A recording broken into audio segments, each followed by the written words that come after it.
Hey guys, कैसे हैं आप लोग। सबसे पहले इस वीडियो को अगर आप बंद करने का सोच रहे हैं तो अगर आपको सच सुनना पसंद नहीं है तो बिल्कुल वीडियो को आप बंद कर दें। और अगर आप एक स्टूडेंट हैं तो आपके लिए बहुत महत्वपूर्ण है ये। तो जो मैं अभी कहने जा रहा हूं, आगे के आने वाले 4 से 5 मिनट मैं आपका लूंगा, लेकिन उसमें मैं बहुत भयानक बातें बताऊंगा। प्लीज आप सुन लें। अगर आप एक स्टूडेंट है, अगर आप एक युवा है, अगर आप एक बेरोजगार हैं तो आपके लिए बातें हैं। सुनिए। सीन कुछ इस प्रकार का है कि आईबीपीएस की आज वैकेंसी आती है। 2020 का समय चल रहा है, कोरोना का काल चल रहा है। मैं कुछ बातों को मानूंगा और कुछ बातों को आपके सामने बोलूंगा भी। सीन ऐसा है कि 2020 में आज वैकेंसी आती है आईबीपीएस की, और आज वैकेंसी आती है 1167। इसके ठीक पहले 2019 में वैकेंसी आई थी 4336, उसके पहले आई थी 4252, उसके ठीक पहले आई थी 3562, उसके ठीक पहले आई थी 8022, 8822, उसके ठीक पहले आई थी 12434, उसके ठीक पहले आई थी 16721, उसके ठीक पहले आई थी 21680 और उसके ठीक पहले आई थी 22000। 2012 में वैकेंसी जब 22000 पिक पे थी, उसके बाद ये गिरते कहां पहुंच चुका है? 1667 पे, 1167 पे। आप एक बात बताइए, इस तरीके से अगर आप वैकेंसीज को कम करते जाओगे, बैंक को मर्ज करते जाओगे, तो एक आम आदमी कहां जाएगा? आप हमेशा प्राइवेटाइजेशन को जोड़ दे रहे हैं। अगर प्राइवेटाइजेशन होगा तो लोग जॉब कहां पे करेंगे? क्या आत्मनिर्भर इतना इजी है आत्मनिर्भर बनना? आपको पता है कि अगर मान लिया जाए, अगर बैंक पैसे भी दे देती है लोगों को बिजनेस करने के लिए, तो आपको क्या पता है कि लोग किससे बिजनेस कर पाएंगे या नहीं कर पाएंगे? क्या सारे लोग बिजनेस के लिए बने होते हैं? क्या हर एक लोग से बिजनेस पॉसिबल है? बिल्कुल पॉसिबल नहीं है। इसमें गरीब का बेटा और गरीब होता जाएगा और एक अमीर का बेटा और अमीर होता जाएगा। एक सरकारी नौकरी ही, एक पढ़ाई एक ऐसा चीज था। शिक्षा व्यवस्था ही हमारी शिक्षा व्यवस्था एकदम बिल्कुल भी सही नहीं है। और शिक्षा ही एक ऐसा चीज था जिसके बदौलत एक गरीब आदमी भी आगे बढ़ के अपने बेटे के दम पे वो अपना दिन चेंज करना सोच सकता था। लेकिन वो भी पॉसिबल नहीं है क्योंकि वैकेंसी इतनी घट गई है। कहां से होगा? 1167 वैकेंसी है। बच्चा क्यों तैयारी करेगा ये बताओ मुझे। और इतनी वैकेंसी पे क्या होने वाला आप मुझे ये बताओ। मैं तो 3 एग्जांपल आपको दूंगा। आप प्लीज बिल्कुल अपना पलक भी मत झपकाना, वीडियो पे लगातार टिके रहना। अगर आपको गलत बात लगे आप नीचे लिख के जाना। अब मेरी बातों को सुनना। 22000 से वैकेंसी शुरू हुई थी और 1667 वैकेंसी तक हम लोग पहुंच चुके हैं। इतना कम डेटा हो गया है। और साथ ही साथ जो हमारे फॉर्म भरने वाले लोगों की संख्या है वो 10 लाख से भी ज्यादा है। आप अगर 10 लाख रुपए की गाड़ी खरीदने जाइएगा ना, तो आपको वो जो शोरूम वाले होंगे वो 1000 रुपए का केक वेक और ताम झाम में बिल्कुल यूं ही पैसा बर्बाद कर देंगे। जब आप 10 लाख का चीज खरीदने जाते हो तो उसमें 1 लाख का कोई वैल्यू नहीं होता है। सॉरी, 1000 का कोई वैल्यू नहीं होता है। और आप 10 लाख के कैंडिडेट में 1000 सीट देके कौन से वैल्यू निकाल रहे? इससे बढ़िया नहीं देते तुम। क्यों दे रहे हो वैकेंसी? अब तुम ये कहोगे कि इस बार कोरोना। अरे भैया, ये 2019 में भी कोरोना था क्या? 2017 में भी कोरोना था। लगातार बैंक को मर्ज कर देंगे। अरे आपका पास एनपीओ हो रहा है तो क्यों एनपीओ हो रहा है उसको सुधारोगे या वैकेंसी कम कर दोगे? बैंक को मर्ज कर दोगे। हर एक चीज को आप प्राइवेट नहीं कर सकते हैं ना। अगर हर एक चीज को प्राइवेट कर देंगे तो सरकार नाम का चीज ही हट जाएगा। एक दिन तो हमें ऐसा देखने को मिलेगा, भारत सरकार प्राइवेट लिमिटेड, ये लिखवा दो। आप ऐसे करेंगे तो कहां जाएगा? शिक्षा व्यवस्था तो ऐसे ही डाउन हो गई थी और ये वैकेंसीज को देख के और ज्यादा डाउन हो जाएगी। बच्चे क्यों पढ़ेंगे? अब आप कहते हो प्राइवेटाइजेशन होना चाहिए। प्राइवेटाइजेशन कब होगा? आपको अच्छी शिक्षा मिली है क्या? एक गरीब का बच्चा क्या एक अच्छी शिक्षा पा पाता है?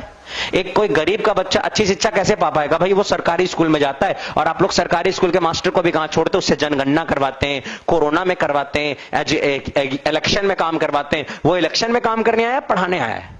कहां से होगा काम? आप ही बताओ। और सोचोगे कि आप वहां पे पढ़ाई होना चाहिए। कैसे पढ़ाई होगा भैया? आप तो वहां पे स्कूल में आधा दिन फोर्स रहते हैं, वहां पे कभी वहां पे कुछ रहता है, कभी वहां पे कुछ रहता है। आधा दिन इधर उधर कहानी रहती है। वो कैसे आप सोच सकते हैं? कैसे एक्सपेक्टेशन आप रख सकते हैं कि कोई गरीब का बच्चा उस स्कूल में पढ़ के और किसी प्राइवेटाइजेशन नौकरी, किसी प्राइवेट कंपनी में अच्छी नौकरी पा पाएगा? उसके लिए पहले से स्किल होना चाहिए। प्राइवेट वाले पहले से स्किल मानते हैं और वो स्किल पाने के लिए एक अच्छा स्कूल चाहिए। और एक अच्छा स्कूल में पढ़ाने के लिए बाप के पास पैसा होना चाहिए। जिस बाप के पास पैसा नहीं होगा अपने बेटों को अच्छा शिक्षा वो नहीं दे पाएगा। और अगर अच्छा शिक्षा नहीं दे पाता है तो वो कभी भी जीवन काल में नहीं जा पाएगा एक अच्छे नौकरी की तरफ। यानी जो गरीब है उसका बेटा भी गरीब रहेगा और भी उसकी पीढ़ियां गरीब ही रहेंगी। जब कोई गरीब का बेटा ना, जब कोई किसान का बेटा ना, एक बेटा ना पढ़ के आईएएस ऑफिसर बन जाता है या पढ़ के किसी बैंक का पीओ बन जाता है या फिर पढ़ के एसएससी का कोई अच्छा ऑफिसर बन जाता है, तो आपको पता होना चाहिए उसका पूरा जनरेशन चेंज हो जाता है। उसके आने वाली पीढ़ियां चेंज हो जाती हैं। फिर उसके कोई लोग जो है वो नीचे दबके के काम नहीं करते, वो भी पढ़ाई करते हैं और वो भी आगे उत्साहित होते हैं। होते कुछ काम को करने के लिए।